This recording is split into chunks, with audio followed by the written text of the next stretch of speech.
Ndagusuhuje wowe uri kumwe nanjye hano kuri Key-Message 250. Inkuru y'incamugongo, inkuru ibabaje cyane, ni inkuru nakuye ku Gihe. Ni inkuru ivuga iti Nyiransengiyumva Valentine wamenyekanye nka Dorimbogo yitabye Imana. Nyiransengiyumva Valentine rero wamenyekanye nka Dorimbogo yitabye Imana kuri uyu wa 27 Nyakanga umwaka wa 2024. Uyu Valentine akaba yaguye mu bitaro bya Kibuye. Nyiransengiyumva Valentine rero yitabye Imana nyuma yo kugera ku bitaro, abaganga bakagerageza kumuha ubufasha bw'ibanze ariko bikananirana.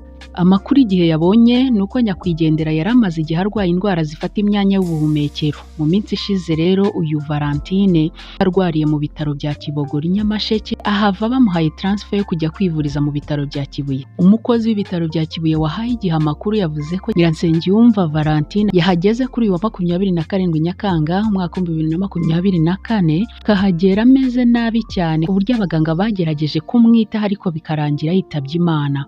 Ubwo yari mu bitaro bya Kibogora, hari amajwi ya Nyiransengiyumva. Aya majwi yagiye hanze avuga ko yabanje kwivuriza mu mujyi wa Kigali ariko akabona bihenze cyane, biba ngombwa ko asubira mu rugo i Nyamasheke kuhivuriza. Uyu Valentine Dorimbogo witabye Imana akaba yararanzweho kuririmba indirimbo zitandukanye kandi zitangaje, ndetse akaba yaragiye agaragara mu biganiro bitandukanye abenshi bakundaga kureba, byabaga ari ibiganiro birimo urwenya rwinshi. Uyu Valentine yamenyekanye cyane ku ndirimbo ye yitwa Dorimbogo.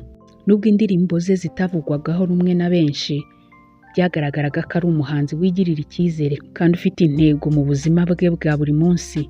Ijambo Valentine yasize avuze, yagize ati nintagaruka i Kigali muzansabire imbabazi abo nahemukiye, kandi nintagaruka muzansezere neza. Iri jambo yarivuze ubwo yararwariye mu bitaro bya Kibogora.